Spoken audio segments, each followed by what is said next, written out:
Now for our final panel of the 2024 Summit, a discussion on how we can scale sustainable farming.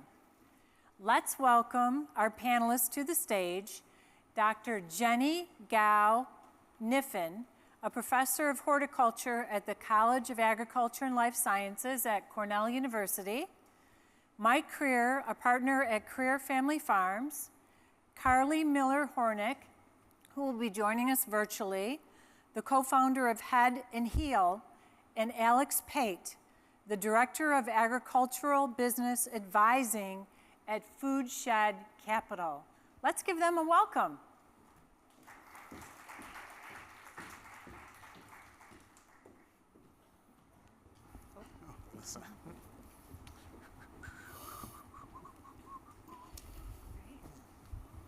Thank you, everyone. We're going to have a really exciting panel discussion about scaling sustainable farming in New York State. And right now, I'll introduce myself again. Jenny Gao Kniffen. I'm a professor of horticulture at Cornell University. I've been there for the past 14 years. And I lead a team of researchers that study the microbiome of plants and soils. And the microbiome, specifically what we're looking for is how the microbiome can mediate plant growth in a positive direction and also in a negative direction if we want to manage weeds. And all of this is for the goal of reducing our reliance on pesticides and chemical fertilizers. I want to have the panelists introduce themselves. I'll start with Mike Creer. Mike Creer, I'm fourth generation farmer, and my family farm is a diversified farming operation. So we have crops, we have chickens, and greenhouse associated with it. And Alex Pate? Yeah, Alex Pate, Director of Agricultural Business Advising with Foodshed Capital. Foodshed Capital is a nonprofit 501c3 CDFI community development financial institution based out of Richmond, Virginia. We operate in the Mid-Atlantic Northeast, and we provide zero and low interest loans to small and medium-sized regenerative farms, particularly focusing on BIPOC, women-owned, immigrant-owned, and queer-owned farms. We have Carly Miller-Hornick joining us from Zoom. Hi, everyone. Can you guys hear me okay? Yes. Great. Sorry I couldn't be there in person today. Came down with a bit of a cold yesterday, but nice to be here. Thanks for having me. My name is Carly. I am the co-founder of Head and Heel. We also have a few other brands, but we are basically a certified organic vegetable, hemp, and cannabis farm based in Cortland, New York. Great. I want to start the first question for our panel, and this is, we want to get to know what are the defining characteristics of small to mid-sized farms in New York State and the Northeast, and we want to ask the question, what might scaling look like for these farms in this region? And now this session is about sustainable farming, and so can you give us examples of how diversification on these farms can be an effective strategy for scaling? I'll start with Mike. Sure. So the way I would think about it is you might start with, say, I'll use livestock as an example. So you might start with livestock. In our case, it was with chickens. And so then you might have manure coming from that. That is something then through diversification you could use you could sell that as a fertilizer for compost. Or you could start using that to grow some of your own crops for feed for the livestock. And so that's what, on our farm, that's what we did. So we had the manure that we composted for fertilizer that then we were able to use to grow crops for feed for the livestock. And that can create a more sustainable business model because then you're not purchasing some of this in. And that can be helpful then through some downturns and, say, pricing for commodity prices, et cetera. To have a more sustainable operation. Thank you. Alex? Yeah, I think part of what small farms have really been able to access in the last few years in relation to the LFPA, which a number of states have implemented in the Northeast, allows for market access that a lot of farms haven't had in the past. As was mentioned, I think then there's the incorporation of livestock on diversified vegetable operations that allow for essentially the utility of other types of management practices to manifest on that site, whether that is use of livestock for fertilizer, for weed suppression and other things of that nature. And so part of that scaling up is definitely integration of various enterprises and the creation of new enterprises to create that financial sustainability. Great. Yeah. Carly, you have a very different type of diversification strategy on your farm, and it's one that you adopted in recent years. Can you please describe it? Yeah, so we started as a small backyard garden, and when I joined the farm in 2016, we really decided that we wanted to scale our community-supported agriculture program. So what started with supporting 10 families with weekly shares of vegetables has now grown into over 350 families. So we have a CSA program that runs for 22 weeks of the year. But in 2018, we also decided to add hemp to our farm to grow for extraction for CBD, which has medicinal properties. We thought it was just going to be a small little side project we did. My co-founder had Lyme disease and found it really beneficial to treat his symptoms. But very quickly, we found that a lot of our consumers are really having very positive experiences with CBD as medicine, and we've continued on that journey. We added cannabis, became the first legal cannabis grower in the state of New York in 2022. Yeah, 2022. And the cannabis products from our farm was actually the first legal cannabis product ever sold in the state of New York. So we actually still have the vegetables, we still grow the hemp and the cannabis. It's been a very interesting transition to add cannabis as a crop to our farm, but also a very natural transition because the care that it takes to grow heirloom tomatoes organically is very similar to the care that it takes to grow high-end cannabis. So we've always been on the hunt for a value-added product that would bring more margin to our bottom line, as carrots and beets are very slim margins, and it was very challenging to grow a business and support our community based off of those margins. So cannabis has really allowed us to scale as a company and do more for our community as far as growing sustainable food and creating more food access within our community. Great. I want to also note on this last part of the diversification in New York State small farms and mid-sized farms, at Cornell we have been working with Cornell Cooperative Extension. That's an entire statewide network of agricultural educators on diversification. And so with this increasing demographic diversity across New York State, there's also opportunities to bring in different kinds of crops. Some examples include rice, chickpeas, dry beans. So there's more to come across New York State. I want to pivot over to innovation. What is this role of innovation? So innovation technology and business development and paths to funding. How does that play the success of the strategy of diversification? And you can also talk about some of these regenerative, sustainable techniques on these farms as well. So, I think in particular, looking through the lens of Food Shed Capital's work, and we talk about impact investing, we have talked about it a lot in that there's this entanglement currently of this idea of impact investing ending in profit for the investors. And if we really want to address what it means to not only prop up regenerative agriculture, but to allow it to stand on its own as a financially sustainable entity, right? That we have to understand that the outcomes of typical investing are not going to be the same in regenerative agriculture as what we see in a number of other industries. At Food Shed, we have, and when it comes to the scalability piece as well, it hinges upon viable businesses that are comprised of business acumen paired then with capital access.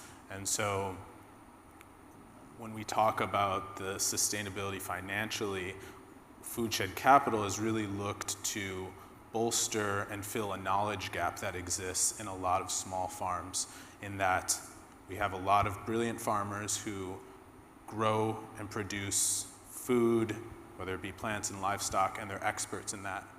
But oftentimes there's a knowledge gap in the business management piece, the accounting and bookkeeping piece.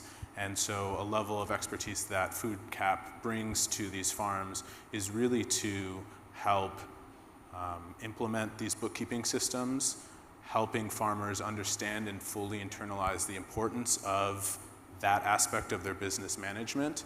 Because if you have an operation that is able to sustainably produce food utilizing regenerative farming practices, but they're not able to sustain themselves through their business management practices, through their access to capital, then all of those efforts that have been driven by a desire to utilize regenerative farming practices that put ecological sustainability, ecological restoration at the center of that, then it's all for nil, because people have short-term leases that they're operating on land and then perhaps are booted off of their land, and we're not able to retain the gains that were made in fostering that ecosystem on a farm. That's great. Yeah. Thank you. So Mike, I'd say Cryer Farms is known for a lot of bringing in innovation and also advising other farms on bringing in innovation technologies. Can you describe this? Well, I think I'd like to relate it a little bit to what was just said when we're talking about, and also about the margin with beets and carrots. So if we look at access to capital and business acumen, and then use some of that to, say, purchase a technological innovation, and I'll use laser weeders as an example, one of those implements can be $1.5 million. So let's say you can get the cash to buy that. And you're using it on your beets or your carrots. The challenge is when the margin on beets and carrots is so small, and you've just used a huge amount of money to purchase an implement, and it's just one of the many implements that you're using to manage that crop. The payoff takes an extraordinarily long time for that. And at the same time, we're seeing different, and it doesn't work on everything from a weeding perspective. It's not working on every weed.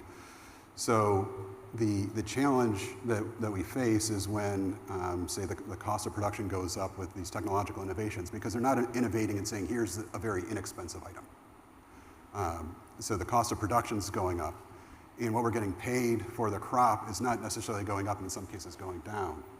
Our margins are then getting squeezed, and that's a huge challenge. So the innovation is great from a technological perspective, and it's necessary. But where we really need to see innovation as well is in, from a marketing business perspective, how are we selling the crop that we're producing at a higher price to whatever our market might be, so that we can increase our margins and be a more sustainable business. Mm-hmm.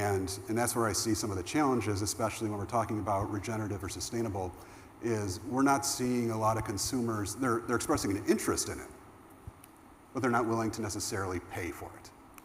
So if it costs us more to raise a crop that's regenerative or organic, but we're not getting that premium in the marketplace, and in fact we're getting that premium's going down, then it makes these practices that more challenging to continue. So the innovation is there, and it's necessary from a technological perspective, but I would say the next challenge is how do we get consumer acceptance to pay more, especially when people are already saying it's too expensive at the grocery store. Mm-hmm. I'm already paying too much, and now you want me to pay more for this organic item and even more for this regenerative item, or more for the sustainable item.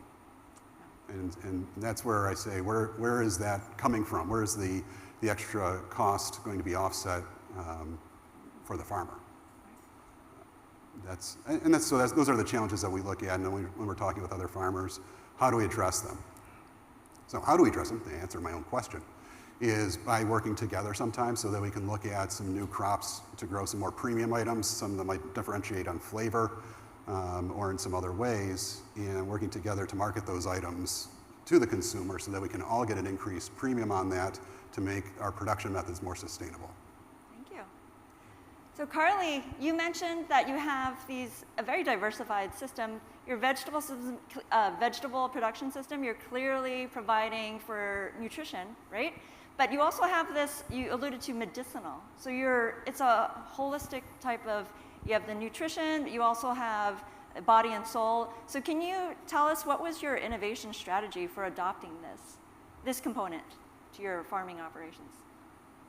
Well, I think when we talk about whether or not consumers are willing to pay a premium, I don't think that is going to ever change. I don't think we're going to see consumers want to pay a premium, and we see more. When we started in organic farming, it was special, and people were willing to pay a premium 10 years ago. But now when the Walmarts and the Aldis of the world are able to offer organic produce at a value price, it's very hard for us to compete. And our innovation actually comes through our marketing and our storytelling, and things like social media have really allowed us to connect to our consumer, to tell our story, to show behind the scenes of what we're doing differently, to help add to that value and help them understand why they're paying for it. But I think that really the challenge is that why is the onus on us as organic regenerative farmers to educate the public about why our products are better? I really think that the pressure needs to be put on the producers who are spraying their crops with pesticides and synthetic fertilizers. There's no laws requiring them to divulge what's in those products, to list on their products what's been sprayed on them. So I think, when it comes to innovation, it's more about the storytelling, the marketing, the branding behind the product, and how you can differentiate yourself a little bit more, because when your apple or your carrot is sitting on a shelf next to somebody else's carrot in the supermarket, how are they ever going to know, what was behind that? So our innovation really comes through storytelling, marketing, branding, and being really close within our community. And that's a really tough thing to scale. We support 350 families, but that's minuscule in the grand scheme of things. So it's just an ongoing challenge. Can I take that a step further? Because I think it's a very valuable point to make, is why does the farmer have to be the one to tell that story? And because you can't scale that. Are you going to have all the farms then tell all the stories about what's happening? That's not a sustainable, scalable model. And whether it's conventional, whether it's organic, whether it's regenerative, whatever we're talking about, each farm can't be responsible for telling its own story all the way to the shelf. Because we're not going to be able to feed this country if we have to have all the farmers telling all the stories to get to the level that would make sense for a consumer to be able to pay a premium to support a more expensive practice. That model just won't work. And that is perfect for segueing into how do you make it work? So I want to note that Crayer Farms has 6,000 acres in New York State. That's a lot. Half of it, and I would say, Mike, you're the leader in your family, right? For having half of this be organic farming. Yep. You brought that there. And you also have this as fully certified as regenerative agriculture. Yes. Can you describe to us, why did you do it? Does it make actual business sense, or is there some other reason, a passion, a mission that you have that you would like to share? And I'll also ask this for Carly and Alex as well. It's a little of both. So the initial impetus to go regenerative was coming from the consumer. So we were here, I should say, coming from the customer, which was coming from the consumer. So the initial crop was going into a grocery chain that wants to convert a lot of its supply to regenerative. So that's what we started with. But shockingly, the practices weren't that much different than what we were already doing with organic.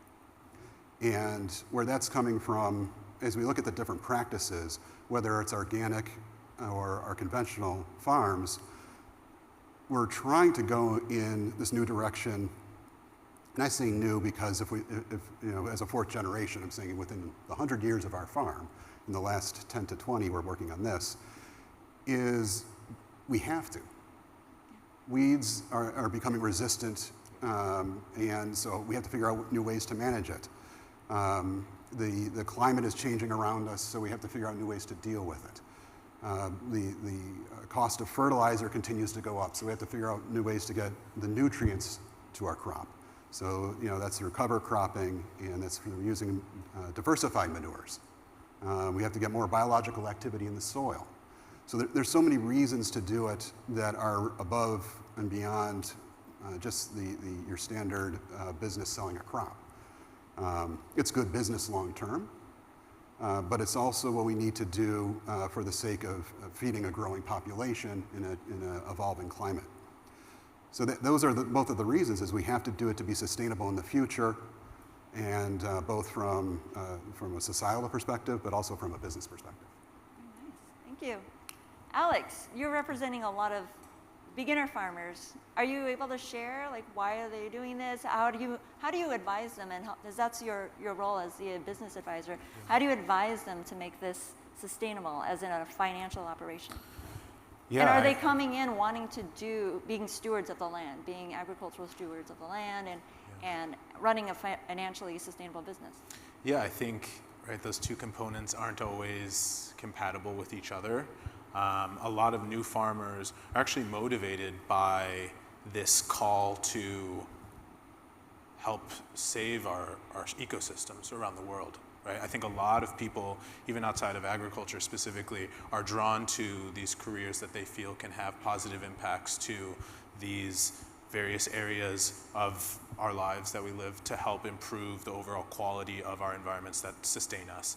I think Mike's point here is really valid, and that part of that answer is that we have to.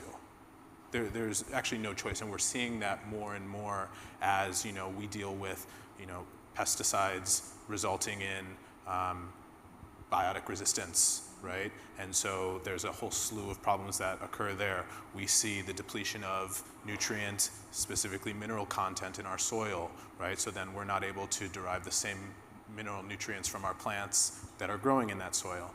And so when that kind of loops back to folks who are entering into farming now as a career, there's a lot of romanticization of farming as a career. Everybody wants to be in close contact with the plants, with the animals, right?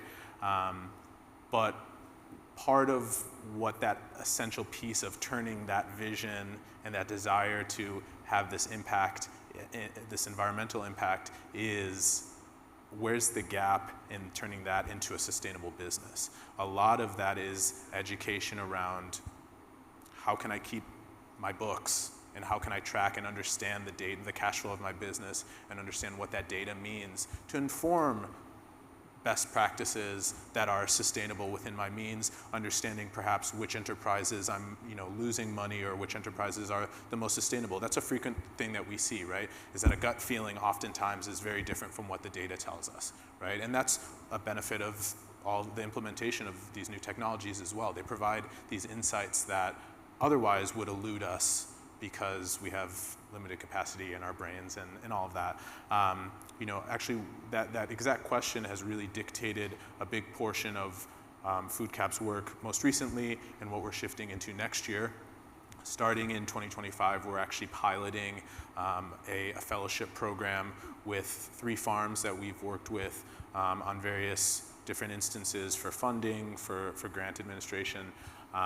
But basically, it's a fellowship that we will hold farmers' hands, new farmers' hands in implementing accounting systems, helping to put together these financial documents, again, to inform their business management operations, but also to put them in a place to access capital in various areas, whether it's kind of where FoodCap operates in the slow money impact movement, or if we're talking about more traditional lending with FSA or Farm Credit East. And I think having reliable data on people's farm businesses plays an essential role in informing what those best practices are, because there's a slew of them, and we've talked about it with what does even regenerative mean, right? Yeah. It's a suite of practices, and depending on geographic variables, depending on economic limitations for a various operation, you might not be able to implement all of those, and that's fine. And it's not realistic to expect that every aspect of somebody's farming operation can be regenerative.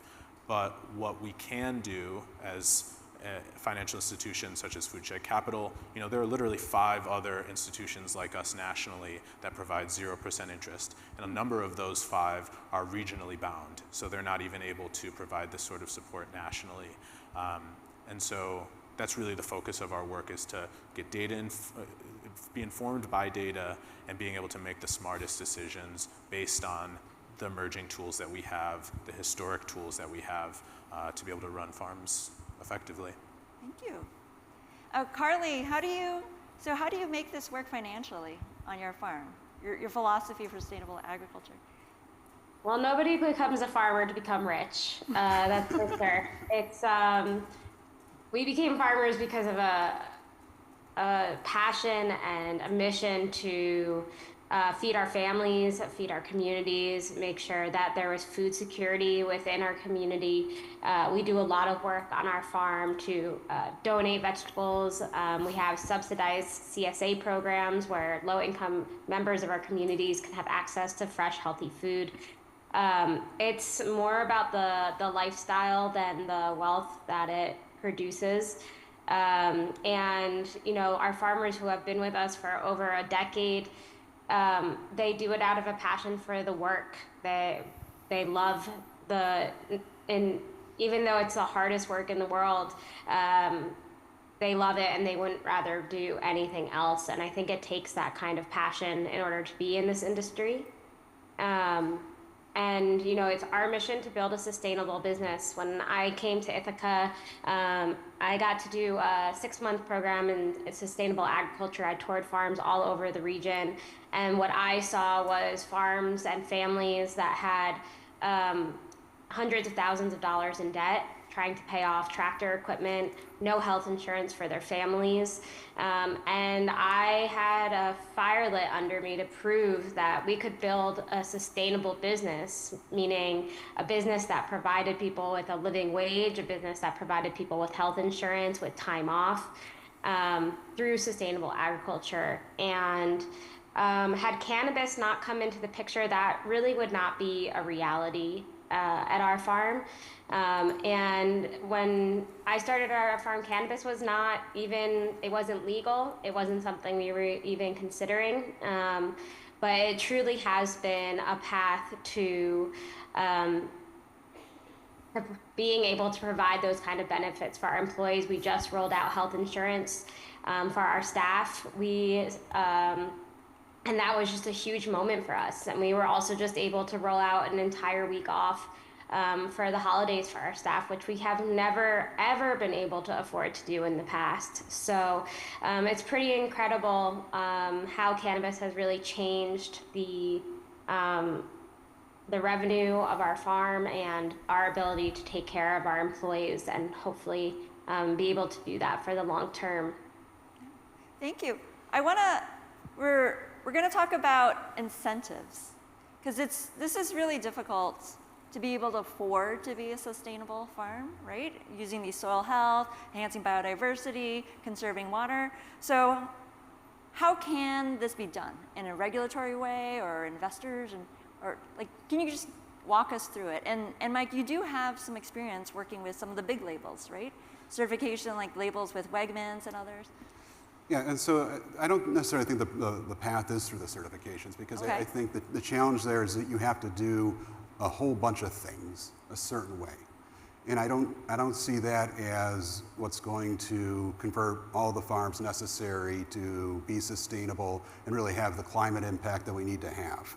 I think we need to incentivize certain practices. And so there's the Soil and Water Outcomes Fund is doing some of that, and I think that's fantastic. We need to see more of that, where it's if you do cover cropping, you can get so much an incentive from the government for that.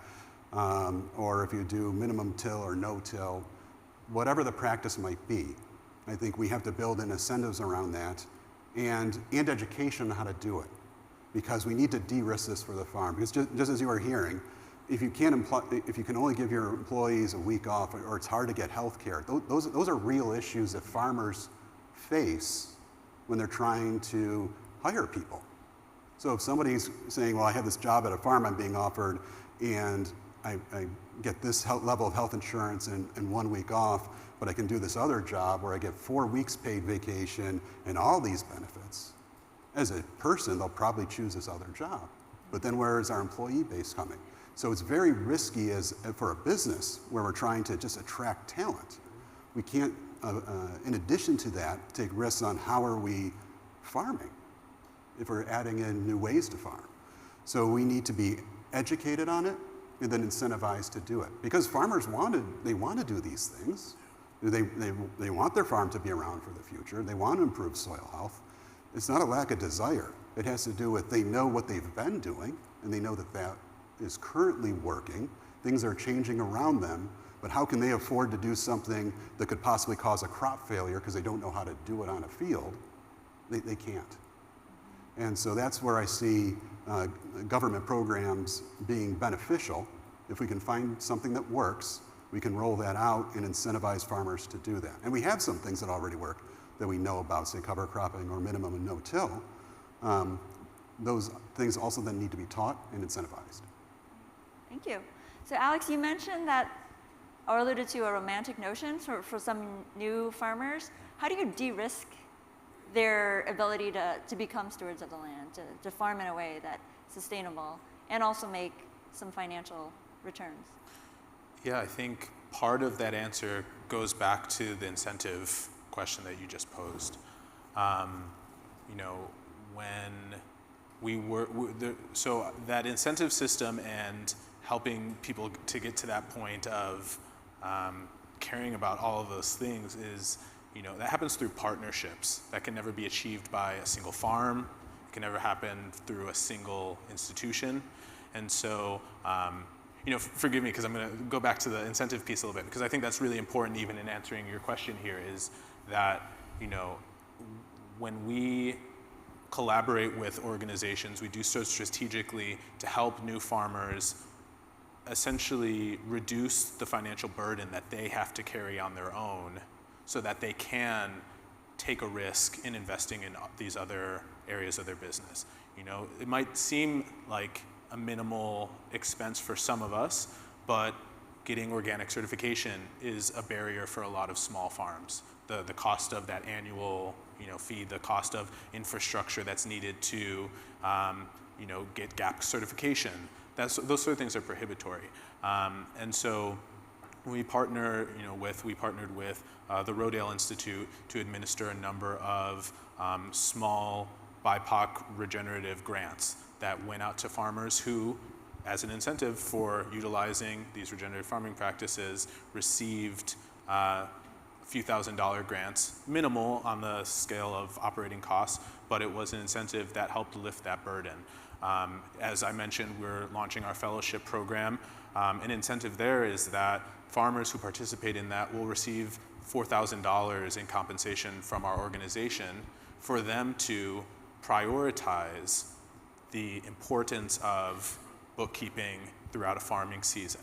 And so we have monthly installments that people will receive that incentivizes them to and compensates them appropriately, right? Because what Carly had mentioned as well, if you can't afford to give your people a week vacation, right, then that's off the table. That's not going to happen.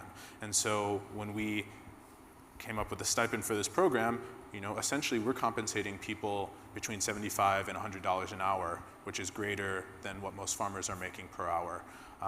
Last piece that I'll mention there as well to partnerships and incentives is, FoodCap is also currently partnering with the Conservation Fund, and they have a Working Farmers Fund. Essentially what they do is they purchase land from landowners, put conservation easements on that land, and then will sell that land in either an outright purchase agreement or a lease to own agreement with small farms who have demonstrated some level of success on a smaller plot of land, and will move those farmers onto this plot of land, and they're able to sell that, this organization is able to sell to these farmers at 50% of the market value through those conservation easements. So yeah. Thank Thank you. And Carly, can you quickly make a statement before the Q&A about some of these incentives on your farm? And I'll also note that it's safe to assume you didn't receive any federal subsidies, right, for some of the equipment that you purchased, very modern extraction technology equipment. And that is what you use. You stated that is what you use to improve labor practices on your farm. So what kinds of incentives would you need on your farm? Well, one of the biggest things is crop insurance. Every year in New York, we say you're going to lose 3 different crops. It's going to be three different crops every single year, and it's going to be for 3 different reasons. It's part of farming. We've gone through droughts, we've gone through flooding, last year we had a complete carrot loss, which is our biggest crop that we grow because the fields were too wet. And this year we have the best growing year we've ever had. So every year is just so different, but our farm is very interesting because it's a 200-acre farm, and there is a conventional farmer on one side doing a corn and soy model, and we're on the other side converting the land to organic regenerative agriculture. And there is just no incentive for that conventional farmer to change because of the fear of changing the ways of what he does. If he has a crop failure, he goes bankrupt. And so the fact that there just is not proper crop insurance to mitigate that risk is a major challenge in transitioning farmers from the old conventional ways to the new, more organic regenerative ways. So I would love to see crop insurance more widespread, and even like tax credits, like Mike was saying, for some of these implementing some of these practices like crop rotation, cover cropping. These things can be tracked and measured, and there should be benefits for implementing them. Thank you. Thank you, Carly. I'm going to turn to the audience. If you have comments about this or any questions for our panel, please go to the microphones.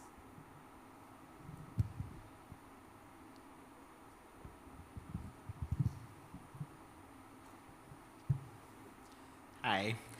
Are there international examples of regenerative agriculture practices that could be adopted or modified in New York, and how would these be incorporated?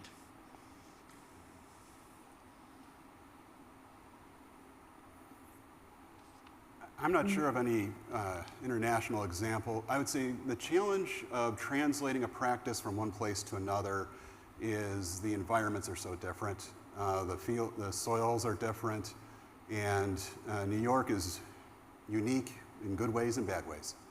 And so when we've seen farmers or even salesmen that might come over from different parts, or if we've gone to a conference and seen something that works somewhere else, the challenge that we've seen is implementing that practice or using that piece of equipment on our fields, be it too sandy or too rocky or have too much clay content. It's been challenging to take practices that work somewhere else and translate that to upstate New York. I'll just caveat my experience. But yeah, I'll add to that because I think we can look at what international means in a number of different ways, right? I would argue that there was, what would this be, about 400 years ago, a dark age of knowledge within the United States upon colonization of the indigenous people of the Americas, right? And so if we're saying indigenous nations, we can say international in that context perhaps. And I think when we talk about what are regenerative practices, right, suite of techniques for farming, we talk about them now in a lot of contexts as if it's new ideas, right? These are ideas that have sustained the human species to this date, right? And that they were lost in a lot of instances and are now being brought forth as, in some instances, these new techniques, right? And so I think that there's a broad swath of techniques in farming that have been utilized in the Americas, in Asia, in Europe, in Africa, that can bring to us some of the essential changes that we need to have a regenerative farming. I'll also just lastly say, I know that as it pertains to Japan, I've heard a few interesting, they're not farming methods, but I've heard of different types of platforms that have outdated farming equipment in Japan that are sold to other countries around the world. And so farming at different scales requires equipment of different scales, and there's a lot of ways in which people can get their hands on smaller scale equipment that could fit their small farming. And I know as well there's like that technique that I love seeing on social media all the time of charring wood as having an antibacterial properties to build housing, farming infrastructure, raised beds. And so I think that there's a lot of insights that we can pull, but there's a lot of regions, a lot of countries around the world, and we only have the capacity to learn about them in segments. And so I think TBD on that question. And that's fair, and I think it's point to expand on that point is what's old is new again. Yeah. And so if we look at the crop rotations that we're now going to, that's what was happening before on a much smaller scale. We're saying, hey, we need to rotate crops through this field in this way to break disease patterns or pest issues.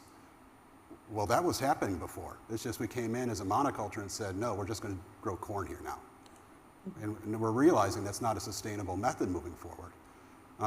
And so there's a lot of things like that where we just have to go backwards and say, well, what was happening before and why did that work? Now, how can we bring that forward?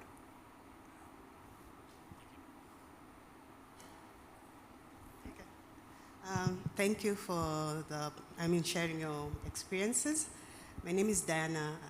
I'm from Kenya, and one challenge that we find or we face in East Africa is getting farmers to adopt new practices, especially rural farmers who are afraid of change. They want to stick to their traditional ways, and it's really hard to get them to believe that if you reduce tillage, you will get better yields. So I'm just wondering, what are your experiences here regarding now uptake of new technologies and regenerative agriculture practices? How are the farmers adopting it, or how are they taking it? Are they welcoming the idea, or are they also resistant to the change as well? Thanks. Well, we were actually talking that earlier, is how do you do this? And it's not just farmers that are resistant to change. Change is hard.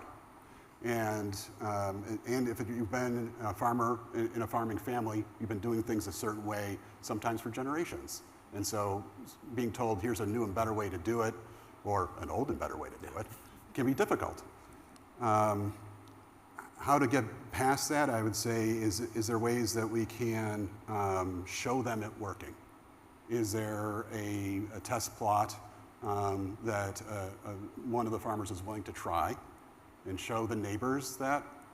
And I would say that's where we've seen some of the, because we do the same thing. We go, if a neighbor has a new implement, we're going to go over to their field and watch them use it and see how successful that is.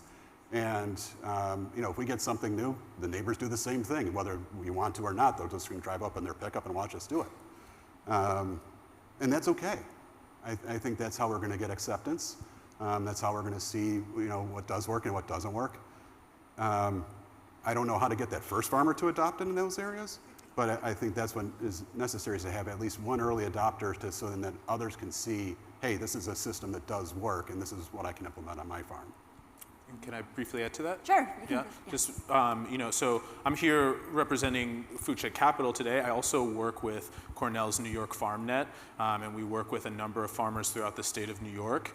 And a lot of times when we work with farmers, it's because they're facing some sort of crisis related to their farming operations, whether it is massive crop failure, whether it is they are now dealing with succession planning, and I think a lot of times resistance to these changes is met by a necessity to change. In that, whether we're looking at dairy farming in the state of New York, a lot of farmers have been forced to reimagine what their farms look like because dairy markets aren't the same as what they used to be. And so I think, as well as in all aspects of our lives, dire situations force our hand at change, and there's a way in which we can leverage that to result in positive outcomes. Thank you.